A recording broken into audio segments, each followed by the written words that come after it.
আজিজ, কাল এক্সাম আছে, সকাল সকাল বাড়ি যেতে হবে। আরে রাখ তোর এক্সাম, এই তো কেবল 9টা বাজলো, এখনো ইঞ্জিনিয়ার ও অনেক বাকি।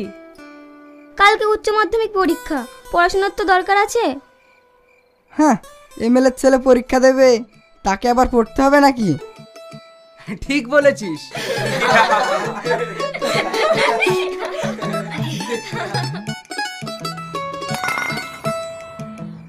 আজিজ, তোমার কিন্তু নেশা হয়ে গেছে, দেখো আস্তে, রিল্যাক্স। নেশা? হ্যাঁ, হাজিও তো কাঁচা খেলোয়াড় নয়, আরো 2-4 প্যাক মারলেও কিচ্ছু হবে না। আরে চ চ, কাকা আবার বকতে পারে।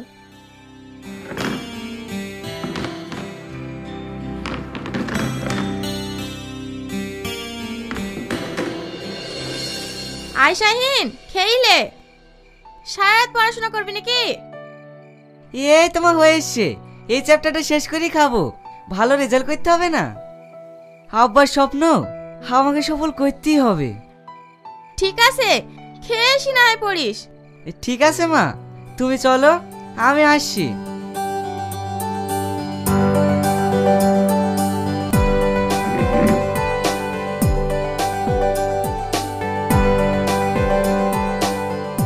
কাল তো পরীক্ষা দিতে যাবি, কিসে যাবি বলতো? সমীরুলের স্করপিও ভাড়া করেছে, রাজুরা টাটা সুমো ভাড়া করেছে, আর আমি এত গরিব, একটা গাড়ি ভাড়া টাকা তোকে দিতে পারছি না।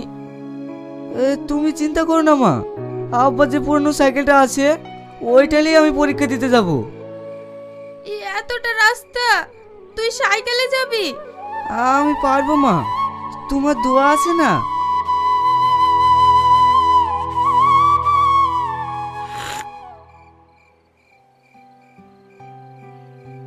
ড্যাড, আমার কিছু টাকা লাগবে, শপিং করতে যাব। ঠিক আছে, আমি তোর মাকে বলে দিচ্ছি, যা লাগবে নিয়ে নিস। Okay dad. স্যার, কালকে নসিপুরে মিটিং আছে, মিটিংয়ে যাবেন তো? না না, মিটিং ক্যান্সেল করো, কাল কাজের পরীক্ষা আছে। আমাদের যে পরীক্ষা, তাহলে কালকে বালুমোট্টা অঞ্চল সভাপতিকে জানিয়ে দিই। ঠিক আছে, জানিয়ে দে। নতুন টেন্ডার নিয়ে কি যেন বলছিলিস? ওগো, রাত্রি 11টা বেজে গিয়েছে, তোমার ছেলে এখনো বাড়ি ফেরেনি। কাল যে ওর পরীক্ষা, পরীক্ষা খাতায় কি লিখবে বলো দিনি? ও তুমি চিন্তা করো না, খাতা আমি ঠিক করে দেবো। Thank you dad. উফ মম, তুমি কেন অত চিন্তা করো বলো তো, ড্যাড আছে তো। কোন নখ থেকে গিলি বলতো, এসব ছাই পাশ গিলে? ঠিক আছে, এত বকছো কেন? আজ তোমার আশকারা পেয়ে পেয়ে ছেলেটার এই অবস্থা। Good night mom. Good night dad.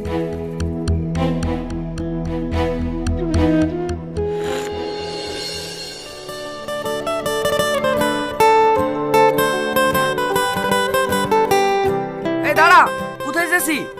আমরা তো পরীক্ষা দিতে যাচ্ছি, আমাদের কিভাবে আটকাছেন কেন? আগে এমএলএ ছেলে যাবে, তারপর তোরা যাবি, সাইডে লাগা।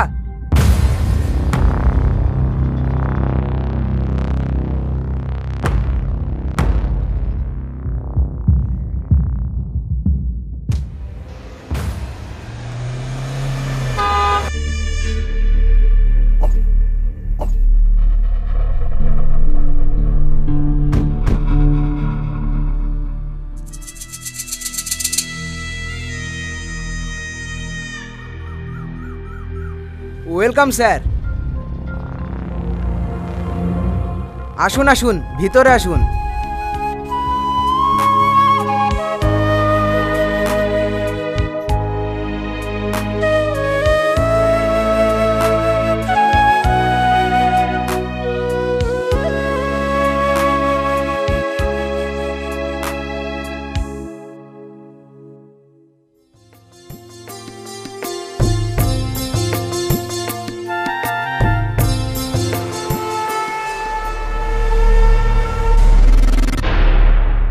কি ব্যাপার স্যার, আমার খাতা কাটলেন কেন?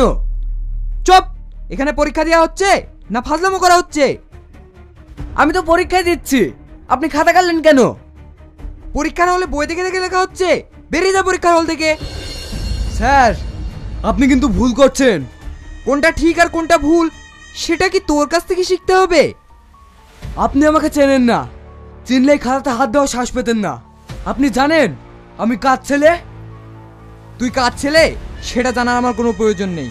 আমি শুধু এইটুকুই জানি যে তুই ছাত্র আর আমি শিক্ষক। তুই বেয়াদবি করেছিস, এর শাস্তি তোকে পেতেই হবে। হ্যাঁ, কে এখানে শাস্তি দেয় সেটা এক্ষুনি দেখাচ্ছি।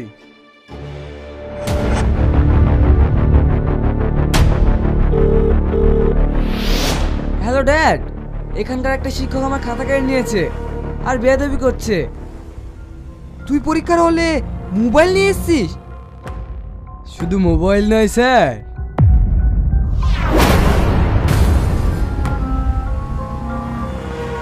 মাস্টারমশাই, আমার ছেলে খাতা কেটেছেন কেন? আপনার ছেলেকে জিজ্ঞেস করুন ও কি করেছে। এই বাবু, কি করেছিস রে? তেমন কিছু না ড্যাড, একটু বই দেখে লিখছিলাম আর উনি খাতাটা কেড়ে নিলেন। তাতে কি হয়েছে? সামান্য বই দেখেই তো লিখেছে। দেন দেন, খাতাটা ফেরত দেন। না, আমি কখনোই পারবো না। আপনি বাবা হয়ে ছেলেকে নরকের কীট তৈরি করছেন। এত বড় স্পর্ধা! আপনি জানেন আমি আপনার কি করতে পারি? আপনি আমার কিছুই করতে পারবেন না। যদি পারেন তো আমাকে ট্রান্সফার করতে পারবেন, এর বেশি তো কিছু নয়। তাই বলে আমি মানুষ তৈরি করার কারিগর হয়ে পশু হতে দেব না। দিন খাতাটা দিন তো। আজিজ, তুমি পরীক্ষা দাও। হ্যালো সুদীপ্ত, আপনি এক্ষুনি বালুমাটি হাই স্কুলের সেলিম স্যারকে ট্রান্সফার করার ব্যবস্থা করুন তো। Okay sir.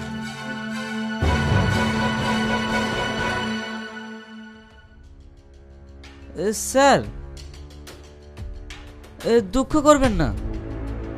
হে দেশে আর কিচ্ছু হবে না রে।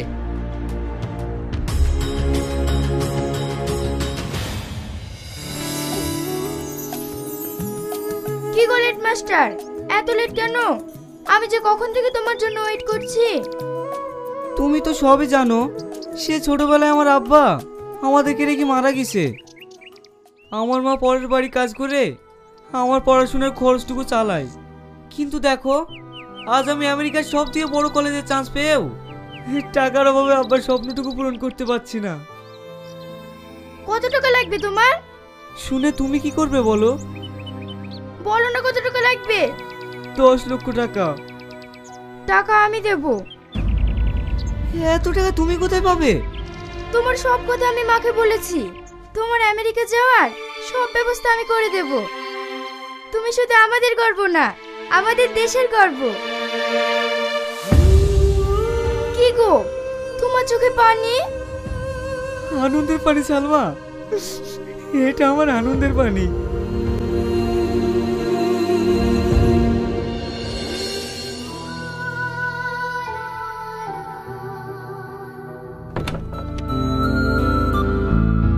এ সালমা।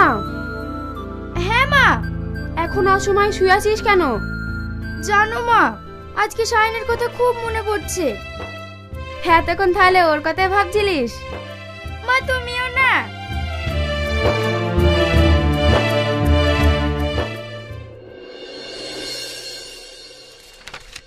আচ্ছা ডাক্তারবাবু, আমার ছেলেকে তো সব বড় বড় নার্সিংহোমে দেখালাম, সব ডাক্তারই বলছে আমি এই চিকিৎসা করতে পারবো না। তাহলে কি আমার ছেলেকে বাঁচানো সম্ভব না? একেবারে বাঁচানো সম্ভব না সেটা তো বলিনি। অ্যালকোহল খেয়ে খেয়ে ওর লিভারের যে অবস্থা হয়েছে, তাতে আমাদের দ্বারা অপারেশন করা সম্ভব না। তাহলে এর কি উপায় আছে ডাক্তারবাবু? কিছুদিন আগেই কলকাতায় একজন আমেরিকা থেকে ডক্টর এসেছেন। ওনাকে দিয়ে যদি আপনারা অপারেশনটা করাতে পারেন তাহলে হয়তো বাঁচানো সম্ভব। কিন্তু কিন্তু কি ডাক্তারবাবু, আপনি বলেন কত টাকা লাগবে, আমি দিতে রাজি।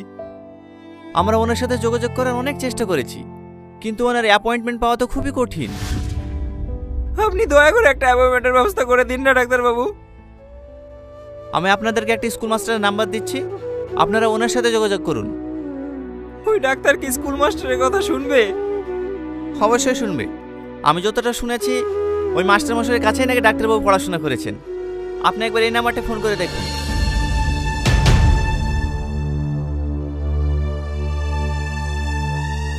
ম্যাডাম, ডাক্তার এস বিশ্বাস কোথায়? একটু অপেক্ষা করুন, স্যার ফ্রি হলে আপনাদেরকে ভিতরে পাঠাচ্ছি।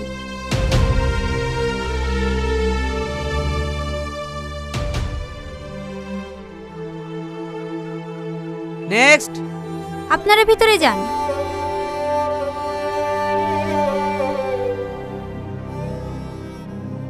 স্যার আসবো? হ্যাঁ আসুন। শাহিন তুমি? হ্যাঁ আমি। মাস্টার আপনি? হ্যাঁ আমি। চিনতে পেরেছেন তাহলে? আমি তো ভাবছিলাম ট্রান্সফার করার পর আপনি আমার চেহারাটাই মনে রাখবেন না। আমাকে ক্ষমা করে দিন মাস্টার মশাই। সেদিন যদি আমি আপনার কথা শুনে আমার ছেলেকে সঠিক শিক্ষা দিতাম, তাহলে আজ আমাকে এই দিনটা দেখতে হতো না।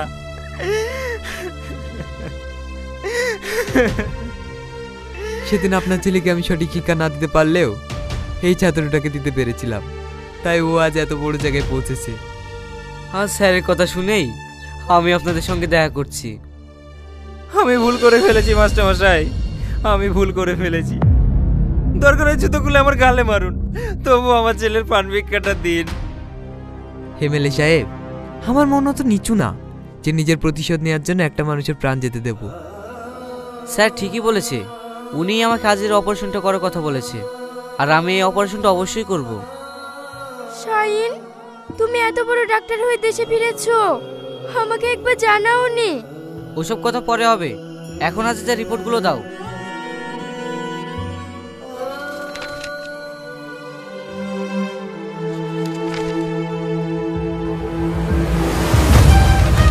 আপনারা যত তাড়াতাড়ি সম্ভব ওকে হসপিটালে অ্যাডমিট করুন, আমি আজই ওর অপারেশন করব।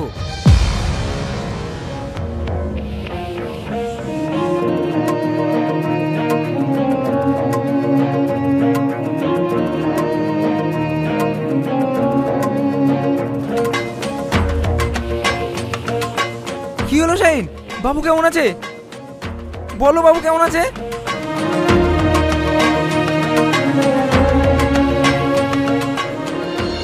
অপারেশন সাকসেসফুল, আজই দেখুন বিপদ মুক্ত।